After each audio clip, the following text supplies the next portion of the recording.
Bienvenidos a una edición más de su noticiero de AVA Televisión. Mi nombre es Jaime Sevilla y estas son las noticias. El Papa Francisco rezó el Ángelus desde un balcón del hospital donde se está recuperando en compañía de algunos niños. Esta es la primera vez que el Papa se presenta en público, casi una semana después de su operación de colon del pasado domingo 4 de julio. Fue desde un balcón del Policlinico Gemelli, muy cerca de su habitación. Vi ringrazio tutti. Ho sentito la vostra vicinanza e il sostegno delle vostre preghiere. Grazie di cuore. El Papa no necesitó ayuda para caminar, tenía buen aspecto y estuvo siempre de pie, aunque al principio se le escuchó con la voz un poco débil. Tutti noi, tutti, abbiamo bisogno prima o poi di questa unzione della vicinanza e della tenerezza. E tutti noi possiamo donarla a qualcun altro, con una visita, una telefonata, una mano tesa a chi ha bisogno di aiuto. Francisco elogió el sistema sanitario italiano, que es gratuito para todos los ciudadanos, y pidió la colaboración de todos para que se mantenga este modelo. Un servizio sanitario gratuito che assicuri un buon servizio accessibile a tutti. Durante la oración, el Papa estuvo acompañado por unos niños del hospital. E preghiamo per tutti i malati. Qui ci sono alcuni amici bambini malati. Perché soffrono i bambini? Perché soffrono i bambini è una domanda che tocca al cuore. Accompagnarli con la preghiera e pregare per tutti i malati. Antes de regresar a su habitación, dijo que está rezando por Haití, donde hace unos días fue asesinado el presidente, y recordó que en estos días la Iglesia reza especialmente por quienes trabajan en alta mar, lejos de su casa y de su familia. Además, Francisco pidió cuidar de los océanos y, en concreto, no lanzar plásticos al mar. Siguiendo en el Vaticano, un reporte médico dice que el Papa necesita seguir unos días más hospitalizado para su mejor recuperación.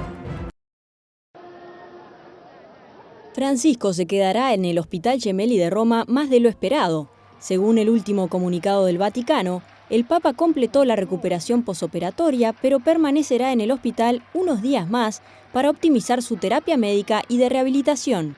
El Vaticano había dicho que el Papa Francisco pasaría 7 días internado para recuperarse de la cirugía intestinal a la que se sometió el 4 de julio.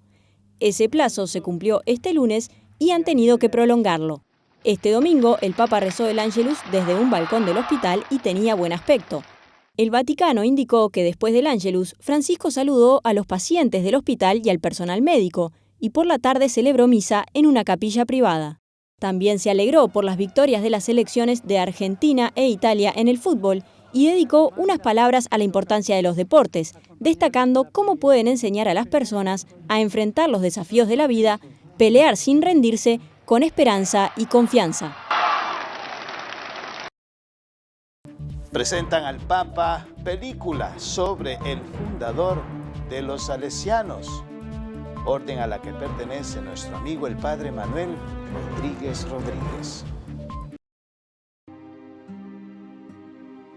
Un anónimo. Habla de Claret. ¿Ese no era un fraile de la camarilla de la corte de Isabel II? El director de Un Dios prohibido y Luz de soledad es experto en grandes personajes. Sus películas giran en torno a personas que han vivido su fe de una manera heroica en una situación especialmente difícil. Por eso se ha fijado en San Antonio María Claret. Además de fundar la Orden Claretiana, fue arzobispo de Santiago de Cuba y confesor de la reina española Isabel II. Tienen motivos suficientes para hacernos daño. ¿Cómo lo has hecho? ¿Estudiando las telas de la competencia? Me gusta. Pues es un gigante de la fe, es el gran apóstol español del siglo XIX, el escritor más prolífico catalán del siglo XIX, una persona absolutamente innovadora, una persona con un fuego, un espíritu que era, él decía, el fuego de amor, ¿no? que contamina, que quema. Claret se narra desde la visión del escritor Azorín, que sacó a la luz todas las injusticias históricas en torno al santo. Antonio Reyes encarna al protagonista. Ha trabajado en series de televisión y esta es su segunda película con Pablo Moreno. Me hace tener esperanza en que sí que se puede seguir haciendo cosas, aunque sea a nivel personal cada uno.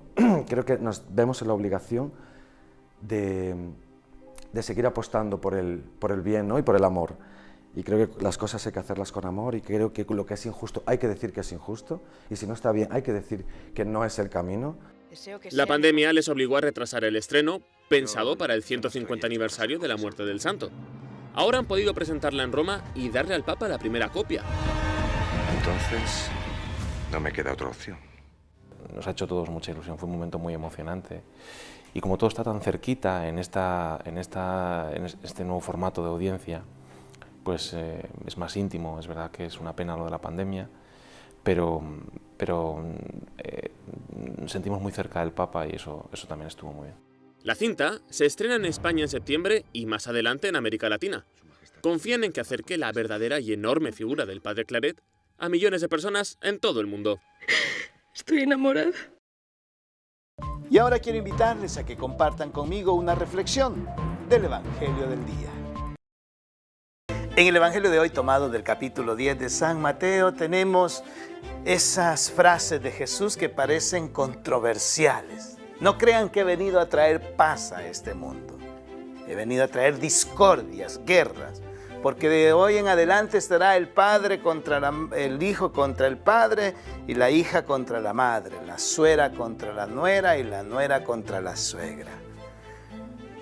Pero Jesús es el príncipe de la paz. ¿De qué está hablando? ¿Por qué estas frases? Sencillo. Cuando nosotros hacemos la opción por Cristo, muchas veces el peor obstáculo lo encontraremos en nuestras propias familias. Sí, ahí lo encontraremos. Porque cuando la hija o el hijo quieren entregarse al servicio de Dios y de la iglesia, ¿qué es lo que pasa? Los primeros en ocasiones en oponerse son los mismos padres. O cuando las esposas quieren servir a Dios y entregarse a su servicio y a la iglesia, los maridos son los que ponen los peros, son los que ponen los obstáculos. O cuando de repente la suegra ve que la hija está o que la nuera está metida siempre en la iglesia, dice, bueno, pero ¿cuándo vas a atender a tu marido? En fin, hoy el Señor nos dice que si nosotros hacemos la opción por Él y que le amamos a Él sobre todas las cosas, eso significa sobre uno mismo, significa sobre mi propio padre, sobre mi propia madre, sobre mis propios hijos, con toda seguridad tendremos la recompensa. Y yo te puedo asegurar, si es un padre que hace la opción por Dios, con toda seguridad su familia será feliz. Si es una madre que hace la opción por Dios, con toda seguridad sus hijos serán felices. Si es sus hijos que hacen una opción por Dios, con toda seguridad los padres y los hermanos serán felices. Porque cuando uno tiene a Dios, el resultado de la vida diaria es completamente diferente. Mis hermanos, amemos a Dios sobre todas las cosas, pero también al prójimo como a nosotros mismos. Que así sea.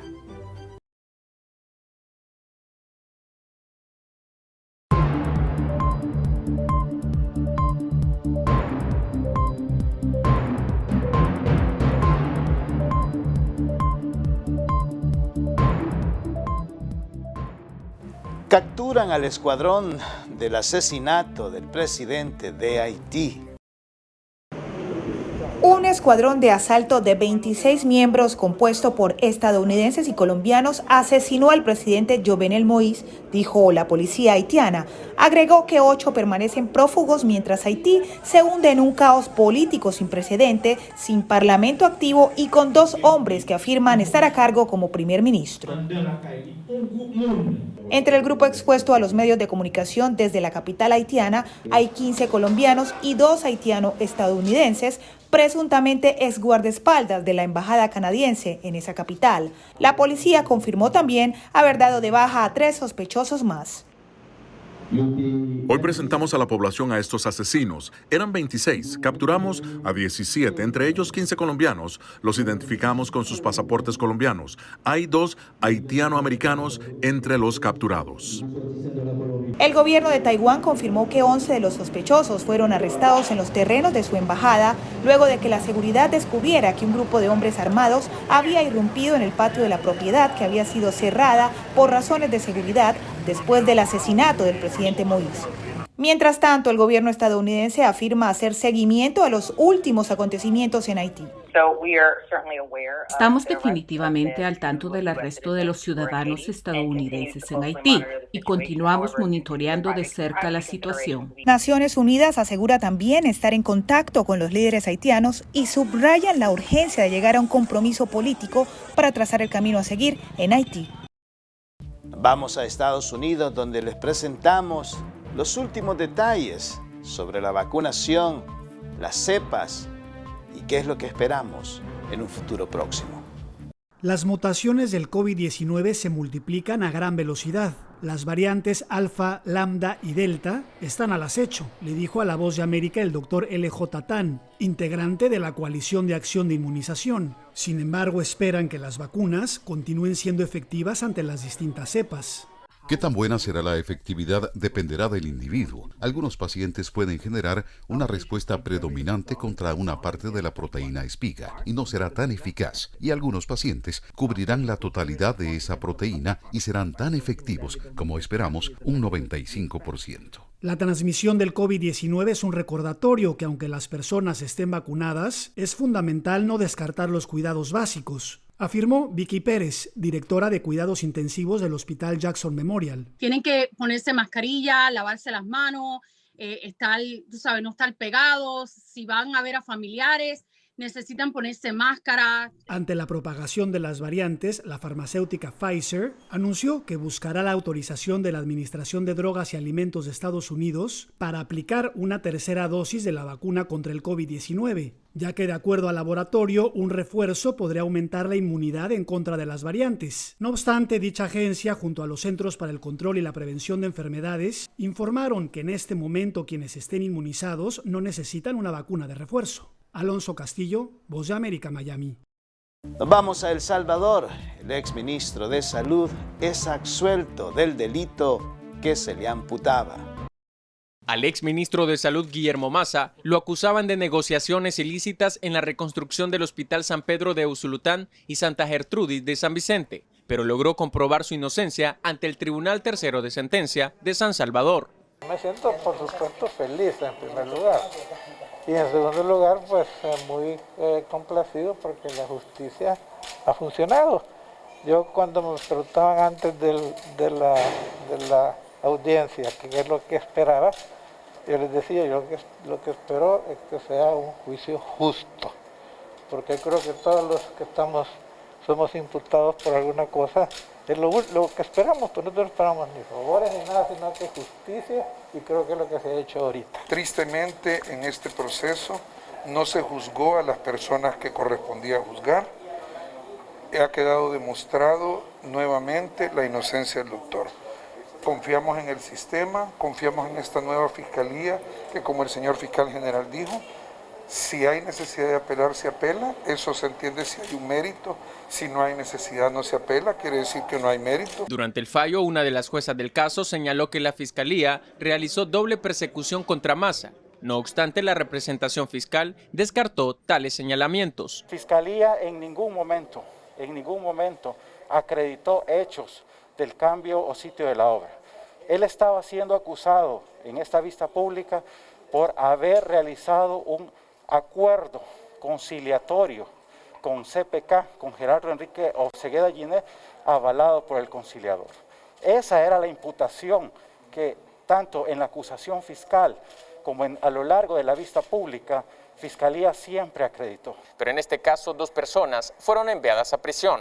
Un abogado, que era el abogado, el apoderado de la sociedad y hombre de confianza de Gerardo Enrique Osegueda Yiné, quien certificó una serie de créditos fiscales que sirvieron de engaño para que el Ministerio de Salud pudiera erogar esos fondos.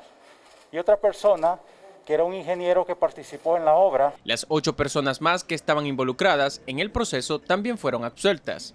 Para Teleprensa, Canal 33, Luis Muñoz.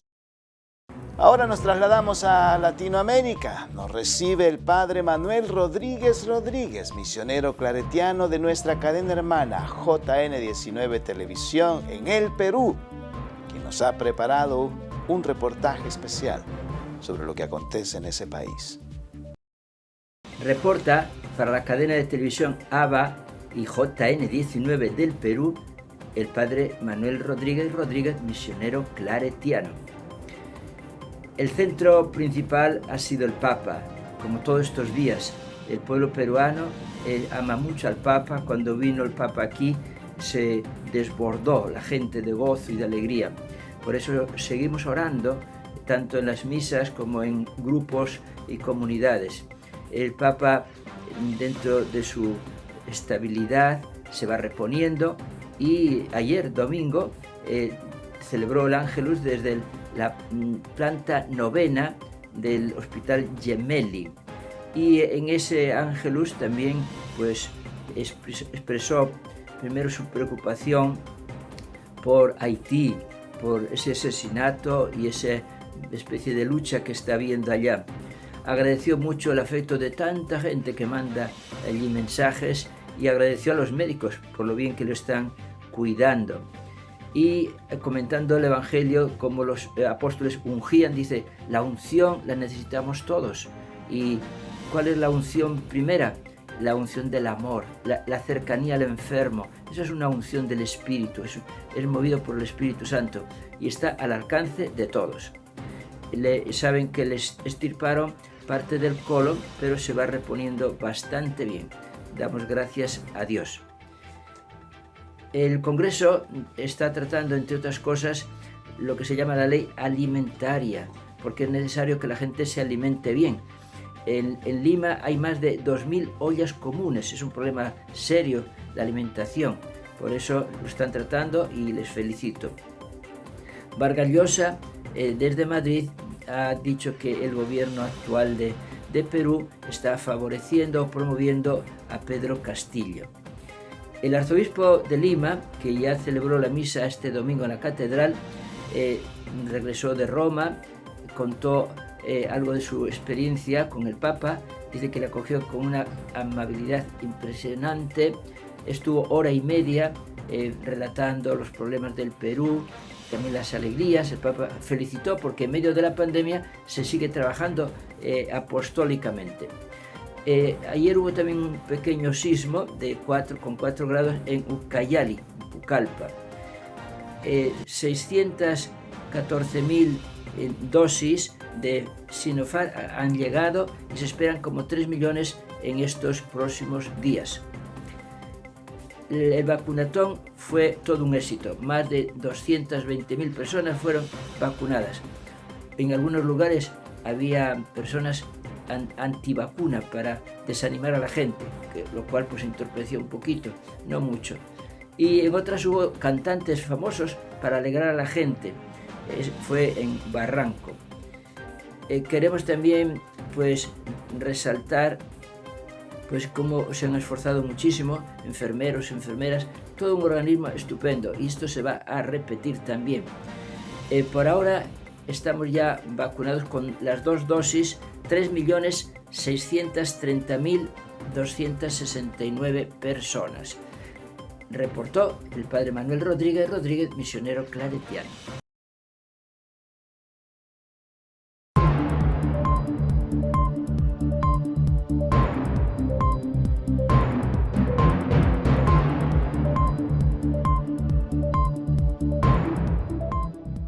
Hoy el Santoral de la Iglesia nos presenta el día de San Gualberto.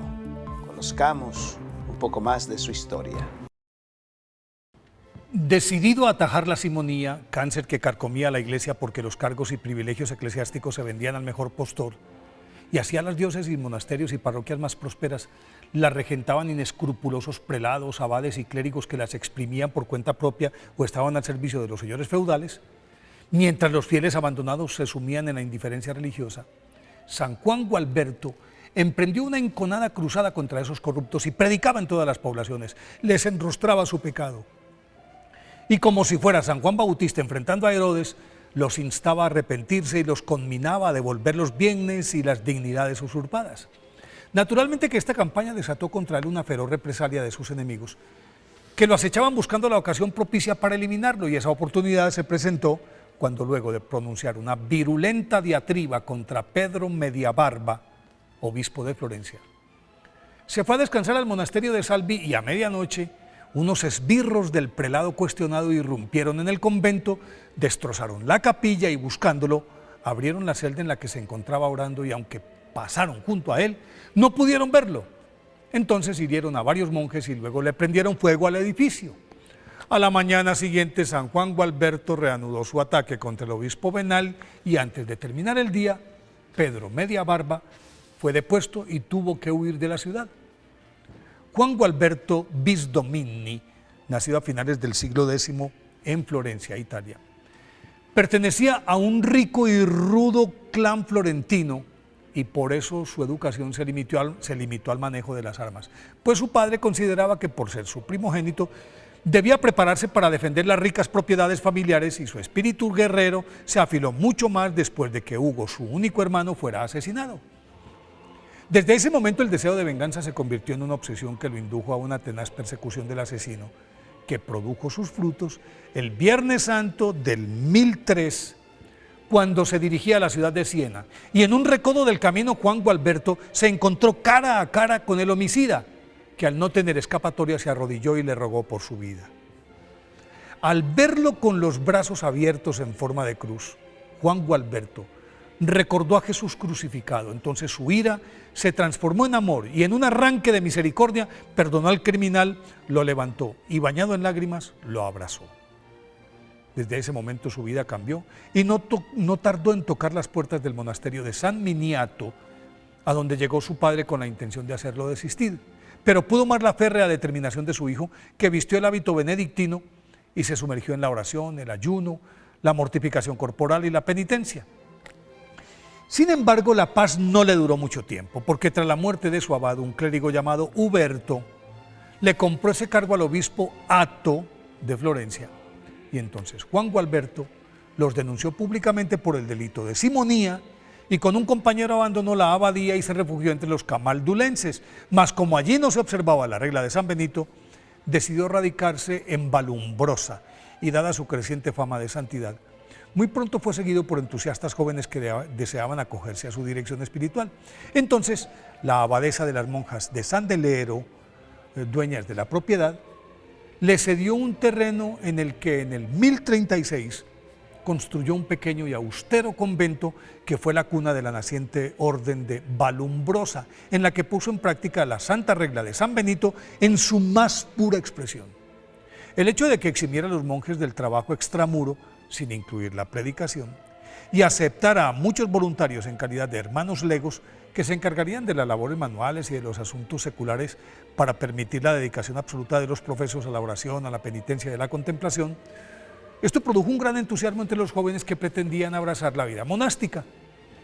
Al poco tiempo ya no cabían más hermanos en Valumbrosa, y entonces San Juan Gualberto accedió a las peticiones de varias diócesis, en las que abrió nuevos cenobios que se caracterizaban por la pobreza de sus formas, la austeridad interior, la rigidez en la observancia de las normas establecidas y en el incondicional servicio a los pobres, desvalidos y enfermos, entre los que repartían las pocas provisiones de sus conventos. A la par, San Juan Gualberto predicaba por donde pasaba, y además de fustigar sin pausa ni tregua a los simoníacos, dejaba una fulgurante estela de milagros que, reforzados con su vigoroso mensaje evangélico, enderezaba a los clérigos que se desviaban hacia el concubinato y la vida muelle, y a los feligreses que vagaban como ovejas sin pastor las devolvía al redil.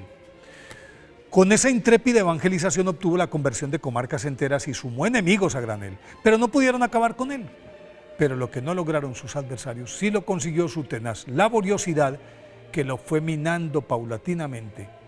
y el 12 de julio de 1073 murió en olor de santidad en el monasterio de Pasignano, pero sin haber sido ordenado diácono, mucho menos sacerdote, porque siempre se consideró indigno de tales distinciones. Fue canonizado por el Papa Celestino III. Por eso hoy, día de su festividad, pidámosle a San Juan Gualberto que nos dé valentía para denunciar a los que comercian con el nombre de Dios. Y para el final de nuestro noticiero les invitamos a unirnos al Papa Francisco en su intención para el mes de julio, que es sobre la amistad social. Dice la Biblia que el que encuentra un amigo encuentra un tesoro.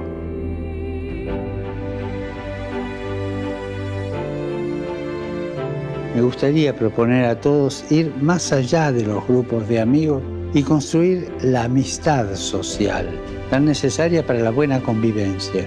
Reencontrarnos especialmente con los más pobres y vulnerables. Están en las periferias.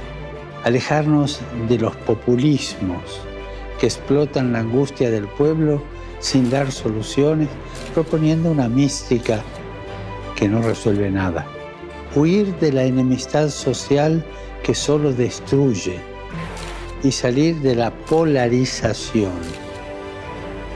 Y esto no siempre es fácil, especialmente hoy, cuando una parte de la política, la sociedad y los medios se empeñan en crear enemigos para derrotarlos en un juego de poder. El diálogo es el camino para mirar la realidad de una manera nueva, para vivir con pasión los desafíos de la construcción del bien común. Recemos para que en situaciones sociales, económicas, políticas conflictivas, seamos arquitectos de diálogo, arquitectos de amistad, valientes y apasionados, hombres y mujeres que siempre tiendan la mano y que no creen espacio de enemistad y de guerra.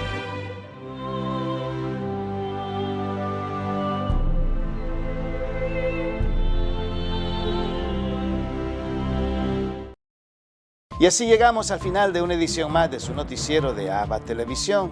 Gracias por estar con nosotros. Puedes sintonizarnos las 24 horas del día en el www.abatvn.com, en nuestras plataformas digitales de Roku TV y Amazon Fire, en nuestras cadenas hermanas y, como siempre, en nuestras redes sociales. Ahí nos vemos.